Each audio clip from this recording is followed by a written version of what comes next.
This is going to be a redo of a video that I did about a year ago in early 2012. At that point in time, there was a lot of debate around the YouTube movie reviewing community about this whole division in the YouTube community business, and how there's a hierarchy now in the movie reviewing community, and partnerships and everything has kind of just divided us all. And what I did, I kind of went through a history of the YouTube reviewing community, and basically, showed where it went wrong, kind of, and where we are right now. However, I think with that, I made it a little bit too personal. I focused more on my own personal experience. And I mean, honestly, I was talking about the major things that happened with me on YouTube throughout those time periods, but I made that video before the biggest stuff happened. Also, my haircut was just awful in that video, so yeah, this is going to be a redo of that, hopefully better. So, for me, my experience in this YouTube film community goes back to, 2008, late 2007. The ones who really ruled the internet, the ones who ruled YouTube, who everyone just followed, who was really into that, was Mr. Black, who was the king of that, and then you had Spill.com, Cool Duder, the Donna Murph Show, Beyond the Trailer. But those were way bigger channels, They did rule the movie reviewing community, but there was no real community with that. It was just people, users watching those people with no real connection. But they really influenced this younger crowd of people. And, I'm talking, this is like 5, 6 years ago when this happened. People around my age or a little bit older, who, we were much younger at that time, and we kind of copied off of them. So in 2008, Spill.com, Mr. Black just got suspended from YouTube. And then, Spill.com, Beyond the Trailer, Donna Murph, they just kind of took off in their own popularity, and then us kids were left and decided to kind of build our own community. The first younger kid I really saw making movie reviews on YouTube was Lazy Critic 08, but through him I started becoming a fan of Ground for Life 27, then there was Revolution Reviews and Prime for Prez 08, and after those big critics left, now we have our own community, and, we've followed each other. And there were no, bigger critics, of course, it was sort of competition, but, everyone viewed each other's own material. The kings of the whole bunch, like I said, Lazy Critic 08, Ground for Life 27, Tom Chalbash, those people, and then there were, of course, people making reviews at that time that I watched, like my friend Dustin, who's now Mr. Dream Movie Reviews, he was Countdown Gods and Steak Mason at the time, Cacman11, a lot of people. Go forward to summer 2009, and this whole thing is getting a lot more popular. Ground for Life 27 was by far the king of this new, younger teenage kind of, YouTube film critics that started this new community. He was definitely the king. He had the most subscribers, and he was the most respected, but he was among other people. Then in the summer of 2009, a collab channel called The Real Reviews was made. It consisted of pretty much the 5 biggest teenage movie reviewers on YouTube. They were Ground for Life 27, Tom Chalbash, Lazy Critic 08, Revolution Reviews, and Prime for Prez 08. And, the collab channel, it didn't last long, but it was really great, and it was a really great collab channel. And it was so cool to feel like, oh, these are kids my age, and that I get to talk to, and I respect them just as much as someone like, Richard Roper and Roger Ebert. In my personal life, I didn't know many people who knew that much about movies, but it was just awesome to communicate with these people and be able to both respect their reviews and be able to talk with them. But what people didn't really notice was that kind of created the first real hierarchy. The Real Reviews made it clear that these 5 people are the most famous, besides maybe Fury of the Film Fan, who was doing it at the time, were the most famous people in this community. And at that time, more and more people were getting in this community, and so, who do you look for when you want to watch people's reviews? Oh, look, the Real Reviews guys, they're the 5 biggest ones. Oh, so I'll just watch them. And like I said, we didn't really notice it at the time, but, it was kind of starting to take away a little bit from other YouTube channels, and really, they were the main ones. And, we had no problem with it. We didn't notice it. And that was one of the best time periods for this community, because that was when a lot of these bigger critics were having a lot of blog TV shows. They responded to comments. They really actively communicated with their viewers, and other critics like them. But then more and more people kept coming in, and it was less like, a community and more like a fan base they had. By the beginning of 2010, there were 2 definite main YouTube reviewers, and, they were Tom Chalbash and Ground for Life 27. Both had in the thousands. And, they were great because they, like I said, they had blog TV shows. Tom Chalbash always felt like Tom Chalbash was communicating with his viewership, even more so Ground for Life 27. But then, in April 2010, Ground for Life 27 quits reviewing.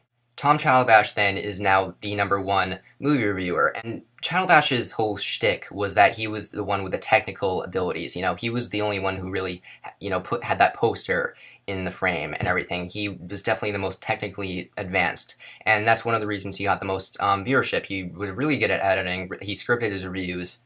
Really, the only one to see this, community division was Dustin Mason from, Mr. G Movie Reviews. At that time, he was still Countdown Gods. So he made this group called the Unknown Underdogs, which he invited me to. Me, him, and a couple other critics were in this group, and that, along with a couple other things, made that summer of 2010 really feel like I was in this community. Up-and-coming YouTube movie critic Chris Stuckman started being more active in 2010 and started getting a lot of popularity, basically because he really did interact with the community more. He had the most Blog TV shows I think anyone else did. And that summer of 2010 was great because I felt like I was because then I kind of made friends with Chris Stuckman. He knew my name. I stayed up till 5 o'clock in the morning on the Blog TV shows, and then if not that, and then I'm talking with my friend Dustin about which movie we're gonna have to review next for the Unknown Underdogs channel. And that summer also, Chris Stuckman surges in popularity. He brings a lot of people into this community of viewers. And, he passes, 1,000 subscribers really quickly. It becomes really normal to pass 1,000 subscribers. When Ground for Life 27 did it, it was absolutely insane. When Tom Chalbash did it, it was insane. Now it's starting to become normal. And around this time, it was starting to be clear that there were a new batch of, kings of YouTube movie reviewing. Then, at the end of the summer, things start to change. First of all, Tom Chalbash gets a partnership, which, of course, is absolutely insane. This community getting partnerships, we're actually getting really well known. And then right after him, Chris Stuckman, who leaves for a little bit, comes back and then, instantly gets a partnership. And then Jeremy Johns does, and the Schmoes Know, and all these different people. But after they started getting, these thousands and thousands of subscribers, it started to feel less like a community and more like just a bunch of thousands of people that I don't know. So, I kind of tried to take a step back from that. I wanted to keep the whole friendship thing in. So, I remained friends with Dustin. And this whole just bunch of, popularity that was going into this community now for these certain, main rulers of YouTube film criticism, along with a few other things, made me kind of take a step back from the community. In late 2010 and early 2011, a huge wave of, newcomers come into this community. A handful of reviewers, a lot of them were in the Unknown Underdogs. People like Cali Critic Reviews, Alan Gunn, Josh the Critic, TheRandomMind.com, Ryan Show, Ryan376 something, I forget his name. All these new people come in, and, a lot of them, like I said, were in the Unknown Underdogs, and I became friends with them, and, Skype was introduced. I started Skyping with Dustin, every day, and Ryan Show was on Skype a lot, Anthony. Then something else came to the table, a lot of drama. The first 3 months of 2011, I focused mostly on the Unknown Underdogs, the group I was in. A lot of people just actually really fighting, becoming friends, then their friendships completely breaking, and it's serious friendships that are going on.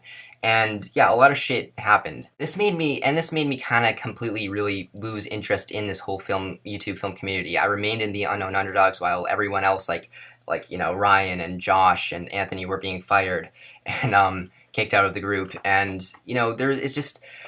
And I occasionally did reviews throughout 2011. I didn't pay much attention. I didn't realize that this wave of people would be this, influential. I thought it was mostly going to be just, fans of, the bigger critics like Chris Stuckman, and then, other people in the Unknown Underdogs that Dustin will become friends with, and then, I don't know, some drama will go on. 2011 was pretty much just me kind of just not really digging the whole YouTube film community thing. I didn't feel any connection with the bigger YouTubers anymore. I didn't feel like I knew Chris Stuckman anymore. I didn't feel like I knew Tom Chalbash anymore. And I kind of just lost interest through that whole year.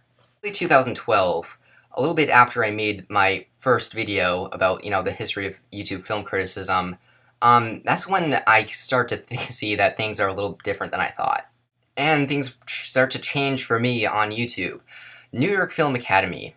As I said, I had been friends with Dustin Mason for a long time. He was the only one I was still really friends with in early 2012, and he invites me to his New York Film Academy group, consisting of Brandon Vanderhyde from Let's Talk Movies, Cooper Lando from Go Suey 100, Chris Noreen from The Boys Don't Cry 96, Ryan Fixkovics from Ryan Here He Is, and of course Dustin Mason from Mr. G Movie Reviews.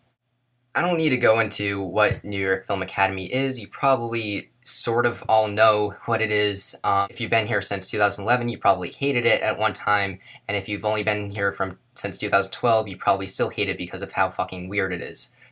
The Unknown Underdogs had been over for a while, and New York Film Academy was like a new group I was finally in, and I really liked these people.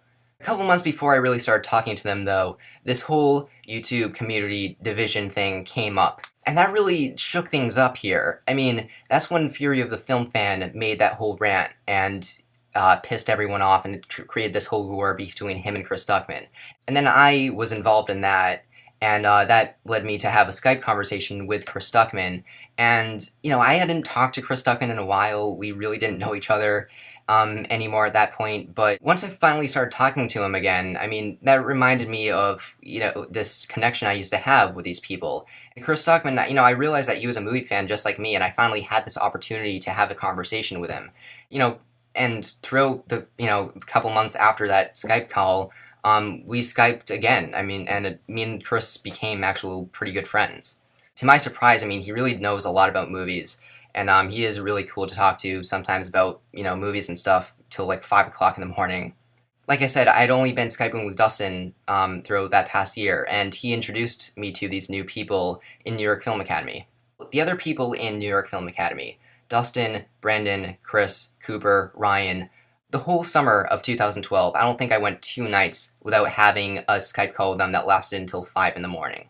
I mean, these people became some of my best friends. And, you know, Ryan Fexkovics left the group, but I still Skype like every night with Dustin and Brandon and Chris, and Cooper sometimes shows up. And after talking with them and realizing that, hey, I'm actually really good friends with them, that actually made me realize that there is a really, really big community still. Like, people from all different, I mean, big YouTube critics, smaller YouTube critics, retired YouTube critics that you think are, like, dead now. I mean, there still is a really big community that I actually didn't know about. I thought me and Dustin were the only 2 people that ever talked, like, on Skype. But no, there is a really big community out there that, for some reason, I just found out about a year ago.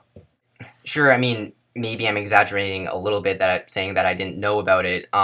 It's just I didn't pay attention in 2011. You know, me backing out of the community in that 2011 time period that I was talking about, I mean, that prevented me from actually joining a community. Sure, there's a division in YouTube film criticism. There are partnered YouTube movie critics who used to be like our friends, but, you know, now aren't because of popularity. But I mean, what are you gonna do? Like, the schmoes, they came later. They're interviewing celebrities every day. I mean, they're not really part of the community anymore. They grew out of it. That's what happens. I mean, that's what they were aiming for. And then you have someone like Chris Stuckman, who is extremely popular and, you know, wrote for Rotten Tomatoes for a little bit, and it still has a connection. Like, it's early in the morning, guys. I might be babbling a little bit. The point is, there's a community. It's divided, but there's a community. If it means making more YouTube reviews, make more YouTube reviews. I mean, we need them. Too many people are retiring. So, yeah, I don't know how to close this off. My throat's really sore, but I might go to sleep right now. I hope you got something out of this. I hope people got a little bit more out of this than the one I did in early 2012. And I'll see you guys later. I can't fucking